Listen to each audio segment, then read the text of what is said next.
Gimana tuh isu pemakzulan Pak Jokowi yang saat ini berkembang? Biadab. Hah? Biadab. Kenapa menurut lo biadab? Melambung kalau masyarakat suka, ambruk kalau masyarakat nggak suka. Itu. Kira-kira Ustaz? Saya sih ngelihatnya ambruk. Oh gitu. Masyarakat kita kian cerdas kok. Nggak perlu ditanggapi loh. Nggak perlu Dia tahu. sendiri sudah memakzulkan dirinya. Kenapa begitu?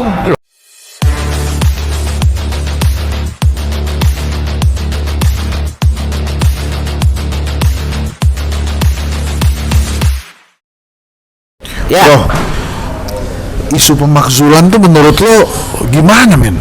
Pemakzulan Pak Jokowi itu yang digagas beberapa tokoh, terus kemudian Tapi siapa tokohnya? Masinton kan udah ngomong. Masinton. Itu DPR, makanya kita serius ngomongin ya, Benar, karena benar. dari DPR dan peraturannya cuma butuh 25 anggota DPR dari dua Untuk fraksi. Iya, Nah. untuk bisa lanjut. Nah, terus kemudian ada beberapa tokoh-tokoh lah ya, Ya. tokoh-tokoh oposisi tuh ngomongin pemakzulan juga ke Ya. Prof. Mahfud. Tapi Ya. menurut lo sendiri, Ya. pemakzulan terhadap seorang presiden itu Pak Jokowi lah, ini mungkin nggak terjadi nih? Ya mungkin aja, mungkin aja. Tapi dasarnya apa dulu nih? Kalau menurut gua, kalau cuman karena alasan politik semata, karena kecewa beda pilihan, sekarang sudah tidak ada di salah satu kubu, menurut gua agak disayangkan. Oke. Ya, tapi kalau emang pemakzulannya terjadi karena sosok presiden tersebut melakukan kesalahan, menurut gua wajar-wajar aja. Oh. Dan yang berhak juga gitu. Yang terjadi sekarang, makanya ini dasarnya apa dulu nih? Ya. Dasarnya apa dulu sehingga melakukan pemakzulan? Jadi kalau apa tadi lo setuju kalau bila? Kalau misalnya melakukan kesalahan-kesalahan yang tidak sesuai dengan kerakyatan, pasti ya wajar. DPR kan mewakili rakyat nih, Ya. dia datang dong. Ya. Harusnya Bapak diberhentikan nih karena tidak sesuai dengan rakyat. Kita mewakili rakyat. Oke. Tapi kalau mengatasnamakan rakyat untuk karena wah sudah nggak sekubu nih, kita ini aja gitu. Udah. Itu menurut gue. Itu menurut lo desas-desus kalau Pak Jokowi cuti terus kemudian secara terbuka dukung Prabowo Gibran, menurut lo akan menguntungkan Prabowo Gibran atau tidak? Kemudian pertanyaan keduanya, itu akan membuat citra Pak Jokowi lebih positif nggak? Karena kan dia secara terbuka mendukung siapa gitu menurut lo? Yang gue takut kalau Pak Jokowi cuti Hah? jadi juru kampanye, ternyata jadi juru kampanye 01. Kaget gak tuh semua orang? Kaget gak yang sekarang semua pada benci Jokowi nih? Plot twist banget tuh ya. Tiba-tiba Pak Jokowi cuti dan dibilang, ayo kita menangkan Anies Caimin. Menurut lo itu memang mungkin terjadi? Kita kan nggak tahu percaturannya. Yeah. Karena menurut gue dari awal pemilu gue melihat petanya nih, apalagi setelah Caimin, siapapun yang menang Pak Jokowi. Gitu ya. Jadi dia orang canggih loh men. Dia pelongo-pelongo, itu emang karakter aja udah. Ya. Karakter di media aja. Ini orang Genius. pemain catur, pemain. Oh, Pemain. Player ya. Player ya. Yeah. Buktinya nih ya. Kalau gue tuh Yeah. lihat, kok bisa tiba-tiba Caimin ada di Anies. Ya. Dan ini kalau lihat timelinenya ya, Menteri Nasdem kena imbas, cedar. Surya Paloh ke istana. Surya Paloh keluar istana ngomong saya tegak lurus sama Pak Jokowi. Tiba-tiba Caimin naik. Nggak mungkin Caimin nggak nuhun sewu sama Pak Jokowi. Ngapain sih Pak Jokowi? Udah sana aja. Itu pertanyaan lo menarik tuh. Itu kalau 2 putaran akhirnya gimana kira-kira? Siapa sama siapa dulu nih? Siapa sama siapa dulu? Ya itu misalnya 2 putaran nih, Anies lolos atau Ana Ganjar yang lolos. Terus kira-kira ntar petanya gimana tuh? Nggak kan tadi lo plot twistnya Jokowi. Ternyata Jokowi ke sana. Satu gitu. Kalau misalnya 0102 ini kalau nggak melihat isu yang asal bukan Prabowo ya, Prabowo. Kuncinya di Pak Jokowi mau ke Teguh Umar atau enggak? Oh, hebat lo men. Nggak, tapi itu kita balik lagi ya. Kalau misalnya dia cuti untuk memenangkan Prabowo Gibran, itu Prabowonya naik atau mau itu? Siapapun yang didukung Pak Jokowi menurut gua turun. Kalau dia cuti. Kalau dia cuti, mau dia ke 03, 01. Kenapa lo bisa bilang begitu? Bukannya menguntungkan kan kepuasan terhadap Pak Jokowi karena tinggi. Tapi menurut gua itu ada sebuah keputusan yang berlebihan ketika gua cuti, gua menangkan salah satu. Menurut gua tuh sangat berlebihan. Ya kan dia bisa bilang ya, gua kan bantuin anak gue kan nggak pengen anak gua kalah. Nah, itu yang makin salah kan, menurut gua. Itu yang menurut gua berlebihannya di sana. Nah, tapi kalau cawe-cawe yang seperti di awal banget bilang, menurut gue, bukankah itu adalah hal yang biasa juga dalam sebuah organisasi ketika ketua sebelumnya? Nggak, maksud gue gini loh, Gil. Nah, Kalau Jokowi cuti, bukan cuma Prabowo Gibran yang seneng, PSI juga bisa jadi seneng karena mungkin kan Pak Jokowi juga bantuin kampanyenya PSI itu. Iya, tapi kan sebagai sudut pandang rakyat ya, ini udah berlebihan banget. Oh gitu. Menurut gua termasuk orang yang ngefans sama Pak Jokowi ya sampai hari ini gitu. Kalau dia sampai turun, menurut gua udah berlebihan. Lu terlalu pengen memastikan boleh siapapun yang melanjutkan bebas, yang penting lu lanjutin program gua, mau siapa 01, 02, 03. Tapi kalau dia sampai cuti ikut membantu, menurut gua itu udah salah Gitu. Tapi ya semua standar ganda sih gue lihat di Pilpres 2024 ini. Yeah. Ini ada Mbak Nana Rifana Pratiwi, The one and only, Hensatli. wartawan nih. Kita tanya juga pertanyaan tadi. Apa sih? Ada isu, terus ada semacam gerakan lah, Gerakan pemakzulan Pak Jokowi. Menurut lo Aduh, gimana? ngeri banget gak sih? Iya, menurut lo gimana sih? Pendapat lo pemakzulan Aku kan Jokowi. rakyat. Nah, menurut Aku lo boleh gimana? berpendapat ya? Boleh dong. Makzulannya Pak Jokowi, kan nggak ada alasan yang jelas. Apa alasan yang jelas untuk memakzulkan Pak Jokowi? Karena kalau sesuai dengan alasan yang jelas kan harus sesuai dengan konstitusi. Ada alasan yang jelas, ada alasan yang jelas nggak untuk memakzulkan Pak Jokowi? Cawe-cawe kali. Itu bagian dari Ya, pelanggaran gua konstitusi nggak? Gua nggak tahu. Nah, kalau Menurut itu, lo? ya itu tergantung political will-nya orang-orang yang di DPR. Kalau menurut mereka ada alasan konstitusional untuk memakzulkan Pak Jokowi, ya silakan aja diajukan. Tapi sampai sekarang kan emang ada alasan pelanggaran konstitusional yang dilakukan oleh Pak Jokowi. Gimana? Ya nggak apa-apa. Pokoknya lo Aduh, berpendapat Bapak aja. ini sedap nih. Nggak apa-apa. Udah gitu. Oke. Ya. Sekarang pertanyaan. Apa? Ini desas-desus juga. Desas apa? Itu kalau kemudian ya kan desas-desusnya ini kan Pak Jokowi ini kelihatannya Prabowo Gibran nih dukungnya. Itu desas-desus ya? Desas-desus dong. Yang di mana? Soalnya kan dia belum ngomong. Oh, oke. gitu. Jadi masih jadi gosip. Terus tiba-tiba nih dia cuti sebagai Iya. presiden. Terus turun kampanye. Soalnya kan Prabowo Gibran nih belum 50% bersatu. Dia mungkin merasa Maksudnya Pak Jokowi mau cuti buat kampanye? Prabowo Gibran. Oke. Menurut lo gimana dengan citra Pak Jokowi? Terus kemudian yang kedua pertanyaannya, menurut lo elektabilitas Prabowo Gibran kalau Pak Jokowi cuti itu bakal naik nggak? Atau bakal ngedrop? Gue yakin Pak Jokowi nggak bakalan cuti. Oke. Karena Pak Jokowi nggak mungkin kampanye buat Prabowo Gibran. Kenapa? Ya nggak mungkin. Pak Jokowi kan pengen soft landing. Jadi Pak Jokowi nggak mungkin cuti dan Pak Jokowi nggak mungkin kampanye untuk Prabowo dan untuk anaknya. Pak Jokowi akan tetap menjaga netralitasnya. What if? Kalau memang ternyata nih, Nggak bakalan. Gue traktir Bang Hensat bakso. Kalau- sampai beliau cuti untuk kampanye. lo yakin banget ya dia Gue nggak yakin akan banget. turun ya? Pak Jokowi kan ingin menjaga citranya sampai di akhir pemerintahan. Soalnya kan kalau dia cuti, dia bisa kampanye buat Prabowo Gibran, dia bisa kampanye buat PSI. Itu menurut lo nggak akan terjadi? Nggak akan terjadi. Canggih. Nggak akan terjadi. Pokoknya kalau sampai Pak Jokowi kampanye, Pak Jokowi ambil cuti, gue traktir Bang Hensat bakso.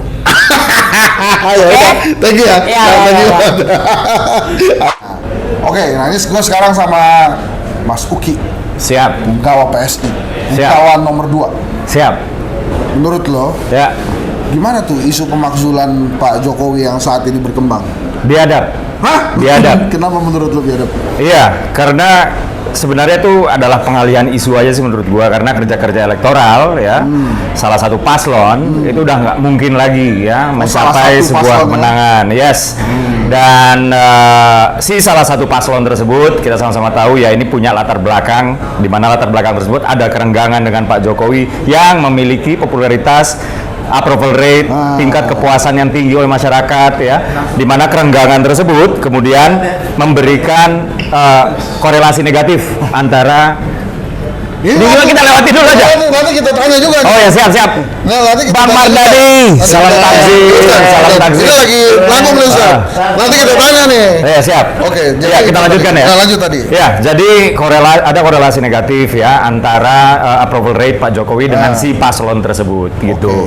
Kenapa gue bilang ini biadab dan kenapa gue mengaitkan ini sama Pilpres ya? Karena bentuk audiensinya aja udah aneh. Seorang Menko Polhukam menerima dan memfasilitasi diskusi untuk yang dimana bahan diskusinya, materinya adalah pemakzulan Presiden RI. Itu udah aneh, pertama. Yang kedua, gue kemudian bertanya, kalau memang betul Menko Polhukamnya bilang, oh ini salah alamat nih, harusnya ke DPR, begitu kan? Pertanyaannya, itu yang beraudiensi ke Menko Polhukam, masa dia nggak tahu? Kalau dia udah tahu, tapi dia tetap datang, kenapa dia datang ke sana? Ya pasti bukan tidak lain, karena ini cawapres orangnya. Gitu, ya. Itu yang pertama. Itu, ya, siap. Pertanyaan kedua. Ya. Kalau ya, ini kan Prabowo Gibran belum nembus 50% nih kalau kata yang barusan nih, ini survei barusan. Mungkin nggak menurut lo Pak Jokowi cuti, ya, kemudian ikut berkampanye untuk Gibran, untuk Prabowo Gibran, bahkan mungkin bisa untuk PSI. Sebenarnya ya, kalau kita pakai logika statistik, Bang Hensat kan juga surveyor kan? Ya. Ini udah 44%. Yang dua lagi kalau ditambahkan pun nggak bisa mengalahkan yang ini, ya kan?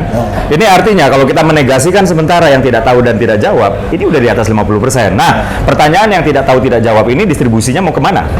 Nah, kalau kita pakai logika statistik, distribusi yang tidak tahu tidak jawab ini nggak akan beda jauh dengan pola yang tersedia sekarang. Nggak apa-apa, Jadi 1% aja udah, satu putaran, sekali Jadi putaran. menurut lo Pak Jokowi nggak akan Nggak cuti? usah. Bukan nggak akan, nggak perlu. Nggak perlu. Nggak perlu. Gitu. Iya. Yakin. Walaupun itu mungkin akan menguntungkan PSI itu kalau Pak Jokowi cuti. PSI juga tanpa Pak Jokowi turun segala macam ya, tapi kan Pak Jokowi juga kan kader partai lain, kita nggak bisa lah kayak begitu dong, ya kan, kita hormati, ya kan? Thank you bro. Siap. Alhamdulillah, sekarang kita dengan Ustadz Mardhani, Komisi 2 DPR RI. Ini pas nih kalau kita tanya, itu gimana Ustadz memandang isu pemakzulan yang sekarang ini sedang hype nih ya? ini isu sensitif banget ini. Bukan hype aja, sensitif. Menurut Ustadz gimana? Jadi nggak bicara dah. Mungkin Nggak bicara. Nggak boleh. Ya udah, boleh kalau mau bicara juga. Kalau gitu pertanyaan kedua Ustadz, memang kan Pak Jokowi ini belum ngomong nih sekarang, dia ngedukung siapa. Tapi kan kalau kita lihat kan anaknya ada di pasangan nomor 2 dan sampai hari ini nggak berhasil nembus 50% bersatu nih. Menurut Ustadz nih, mungkin nggak tiba-tiba ya Pak Jokowi ambil cuti buat mempromosiin Prabowo Gibran. Terus kalau memang itu diambil cuti, itu kira-kira bakal melambungkan Prabowo Gibran apa malah justru ngejatoin Prabowo Gibran? Terus citranya Pak Jokowi itu gimana? Ini berandai-andai juga nih, desas-desus. Mungkin nggak tuh kira-kira? Kalau tadi sensitif, yang ini fundamental. Kaca Henry. Yang pertama tentu kalau tentang pemakzulan, itu hak setiap orang yang punya pikiran. Monggo aja diproses, ya. Kan nanti fakta-faktanya kelihatan itu. Walaupun di politik itu fakta kadang-kadang nomor 2, nomor 1 momentumnya gitu.